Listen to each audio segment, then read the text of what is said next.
Assalamualaikum warahmatullahi wabarakatuh. Rio Raswat kembali menyapa Anda. Oke, kita masuk ke segmen fakta di balik laga. Pertandingan pekan ke-33 alias tinggal 2 pekan lagi ya menuju akhir dari Liga 1 2024-2025. Pertandingan yang akan kita bahas adalah tentu saja adalah Persita Tangerang lawan Persib Bandung. Sebenarnya laga ini nggak terlalu penting-penting amat sih bagi kedua tim juga. Karena ya Persita maupun Persib sama-sama udah aman ya di papan klasemen, ke Persib juara, Persita pun di papan tengah. Cuman yang akan kita bahas ada soroti adalah masalah kinerja perangkat pertandingan, begitu wasit utama, hakim garis, wasit cadangan maupun wasit VAR, terutama wasit VAR. Kenapa? Karena kemarin kan kita tahu lah, LIB mengusulkan 11 pemain asing musim depan. Apakah dengan rencana 11 pemain asing ini dibarengi dengan kualitas dan juga kemampuan para perangkat pertandingannya? Jadi ada istilah percuma ada VAR kalau wasitnya nggak dibenahin, itu ya. Makanya kita akan coba cari tahu bagaimana sih kinerja wasit di laga ini. Apakah akan sebobrok 2-3 pertandingan kemarin? Tapi seperti biasa, sebelum kita bedah semuanya, saya tetap mohon dukungannya untuk channel ini agar terus berkembang dan bisa memberikan berita-berita informatif yang tentunya semoga saja bermanfaat untuk kita semua. Caranya masih sama, cukup dengan klik subscribe. Bagi yang belum subscribe, aktifkan juga notifikasi loncengnya, like, share, dan juga komen. Dan kalian juga bisa menganalisa, meneliti, dan menjelaskan apa sih yang kurang ataupun yang menjadi kontroversi di laga ini. Silahkan tuliskan aja di kolom komentar. Dan inilah beberapa hal yang terjadi di laga antara Persita Tangerang kontra Persib Bandung.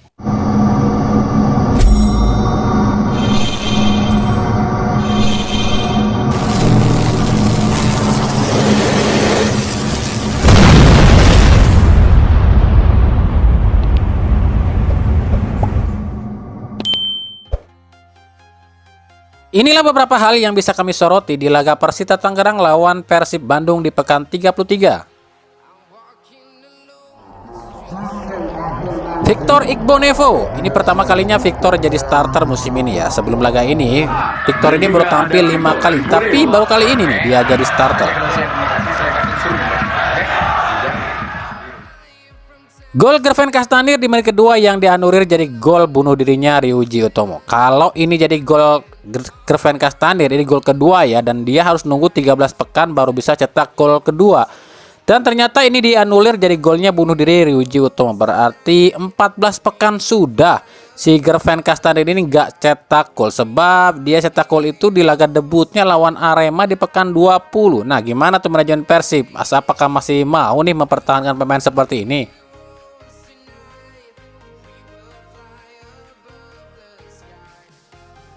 Gol penalti Eber Besa di penghujung babak pertama adalah gol penalti kelima atau penalti kelima yang didapat oleh Persita Tangerang musim ini, dan ini juga gol kelima Eber Besa ya musim ini.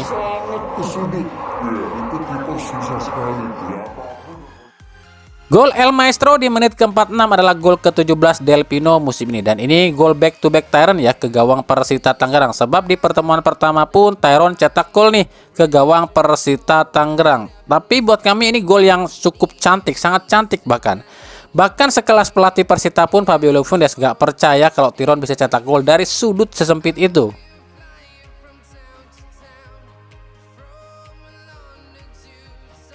Denda, ya ini sih Komdis PSSI langsung apa ya, langsung syukuran kali ya, langsung sorak-sorak kali ya. Ini gede loh ini dapat duit di laga ini si Komdis PSSI, sebab ada flare ini di menit berapa ya, 77 nih, nyala semua. Ini gak tahu nih siapa yang lakukan ini, adalah apakah supporter Persib yang datang ke Tangerang atau ke supporter Persita nih yang gak sabaran nih. Tapi yang pasti kalau 25 juta udah pasti ya, Persita dan Persib sama-sama 25 juta karena ada supporter away. Cuman ini permasalahannya flare-nya cukup banyak loh. Bisa-bisa 50 juta kena ini, tapi kan tenang aja.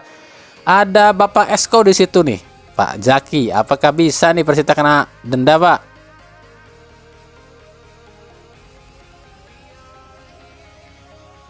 Gol Ryuji Utomo di menit injury time babak kedua adalah gol ketiga Ryuji musim ini, dan lunas sudah ya. Ryuji ini di babak pertama gol bunuh diri, babak kedua cetak gol tapi sama-sama ke gawang mantan timnya.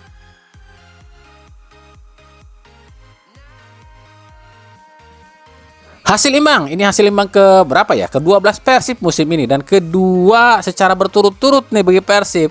Sementara bagi Persita ini hasil imbang ke-7 musim ini dan hasil imbang ketiga dua tim ini bertemu sejak era Liga Indonesia.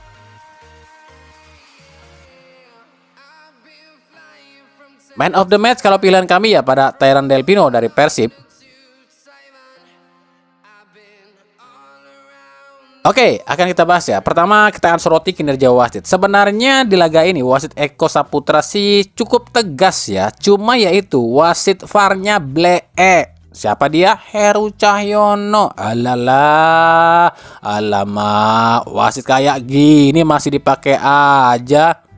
Ini dalam daftar list wasit di salah satu wasit yang paling jelek loh. Kenapa PSSI ini masih pakai aja wasit kayak gini? Coba nih contoh pelanggaran siapa ya? Pelanggaran Zalnando pada Toha di babak pertama yang menghasilkan tendangan penalti Eber Besa ya. Betul memang di sini ada sentuhan dari Zalnando pada Toha, tapi permasalahannya ini dianggapnya pelanggaran apa nih? Dogso apa bukan? Kalau Dogso ini bukan Dogso. Kenapa demikian? Dogso itu adalah seseorang pemain bertahan lawan menghalangi pemain lawan untuk mencetak gol. Itu baru Dogso. Tapi di sini posisi Toha tidak menghadap ke gawang. Jadi Toha ini lagi ngejar bola lambung, di belakangnya ada Zalnando, dia sama-sama ngejar bola.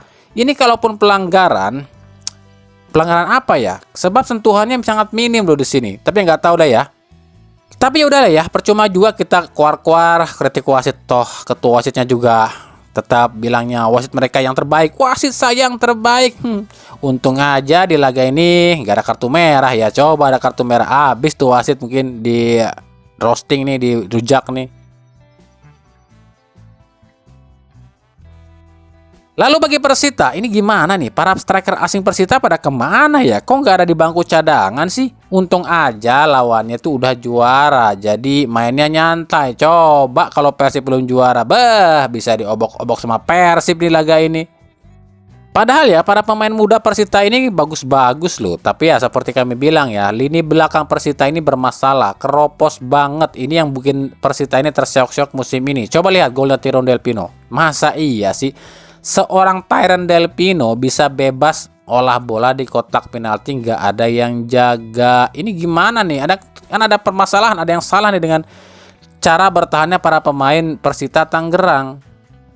Lini depan pun sama nih. Gol yang dicetak oleh Ryuji Utomo. Ryuji ini back tengah loh. Jadi seolah-olah ini para striker Persita ini pada ngapain? Ya kalau musim depan Persita dilatih oleh Carlos Peña yang kebetulan hadir di stadion ini ya, kita nggak tahu juga nih seperti apa Persita di tangan Carlos Peña. Sebab ya kalau kita ngeliat track recordnya Carlos Peña di Persija aja tumpul ini depannya di bawah Carlos Peña. Tapi ya tenang aja lah, walaupun bagaimana juga Persita ini akan tenang sih, karena ya tim yang dimiliki Esko PSSI itu akan sangat sulit mungkin terdegradasi.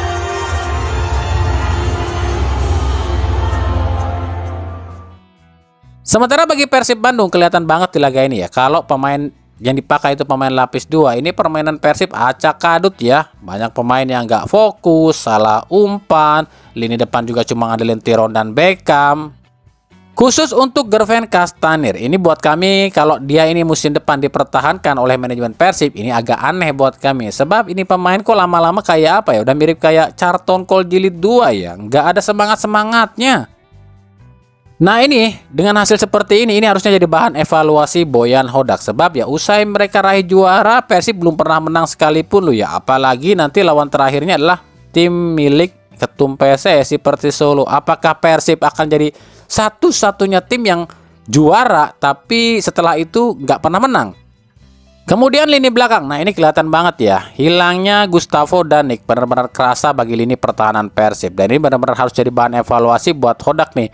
Kalau misalnya musim depan Nick dan Gustavo ini hengkang dari Persib, Hodak harus benar-benar mencari penggantinya yang sepadan ya. Meskipun kita tahu Persib itu nggak pernah gagal rekrut atau cari back baru ya, back asing. Tapi kan kita nggak tahu nih, apakah musim depan akan sesolid Nick dan Gustavo atau enggak. Kan intinya solidnya pertahanan Persib di beberapa tahun terakhir cuma ada satu di penyebabnya. Ini satu leadernya cuma Nick Kuipers. Apa jadinya kalau Nick Kuipers hilang? Ini mentor-mentornya atau tandem-tandemnya apakah bisa segacor musim-musim ini? Tapi emang kelihatan banget di laga ini ya, back Persib itu apa ya, seolah-olah polongo. Coba lihat, masa bola ribun kayak gitu aja mereka pada melongo. Lalu ini 2 kali Ryuji Utomo mengancam loh, padahal dia diapit oleh 2 back Persib loh. Yang pertama di babak pertama tuh sundulan, yang kedua ini di babak kedua jadi gol. Ini gimana nih 2 back Persib ini, masa nggak bisa ngawal seorang Ryuji Utomo? Ya meskipun Coach Ijan di laga ini baru pertama kali ya diduetkan dengan Victor Igbonevo, tapi ya Ini kelihatan banget Kroposnya lini pertahanan Persib ini. Kalau laga ini ya memasang back-back kayak gini, kalau lawannya Bali United atau Borneo FC, bisa diacak-acak Persib. Kesimpulannya di laga ini kita bisa ngelihat sebenarnya kekuatan Persib di musim ini tuh nggak menyeluruh loh ya. Persib itu sebenarnya musim ini tanpa pola. Permainan Persib itu tanpa pola. Persib itu musim ini jadi seolah-olah cuma mengandalkan kecerdasan Tyran dan Beckham Putra serta pertahanan kuat Nick Gustavo dan Kevin. Itu sebenarnya kelihatan banget di laga ini tanpa pemain-pemain ini Persib itu seolah-olah ya, seolah-olah keropos meninggalkan Beckham dan Tyron doang. Ya yang lainnya apa ya? Pemain Persib itu odoy. Jadi kalau musim depan Persib akan ngerombak 80% skuad lamanya. Kami harap sih yang dirombak yang odoy-odoy aja tuh. Yang bagus-bagus mah nggak usah. Tapi kan ini kebalikan. Yang bagus-bagus malah akan dilego oleh Persib musim depan. Ya nggak tahu deh nasib Persib musim depan.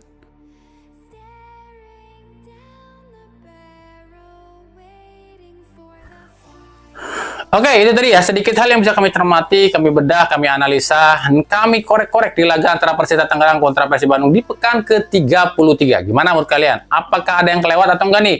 Hal-hal yang kami analisa dan kami bedah nih. Kalau ada yang kelewat atau kurang, silahkan tambahin aja di kolom komentar. Biar kita sama-sama mereview nih bagaimana kinerja perangkat pertandingan di Liga Indonesia yang emang ini jadi borok utama ya. Makanya ikuti terus berita seputar sepak bola usaha Liga Indonesia dan pernak-perniknya hanya di Rio Reaswat. Makasih ya yang udah menyaksikan video ini dan mengunjungi channel ini. Kritik dan saran selalu kami nantikan di kolom komentar atau di media-media sosial kami yang ada di bawah ini. Oke, sampai jumpa di video-video kami selanjutnya dan salam Rio Reaswat. Wassalamualaikum warahmatullahi wabarakatuh.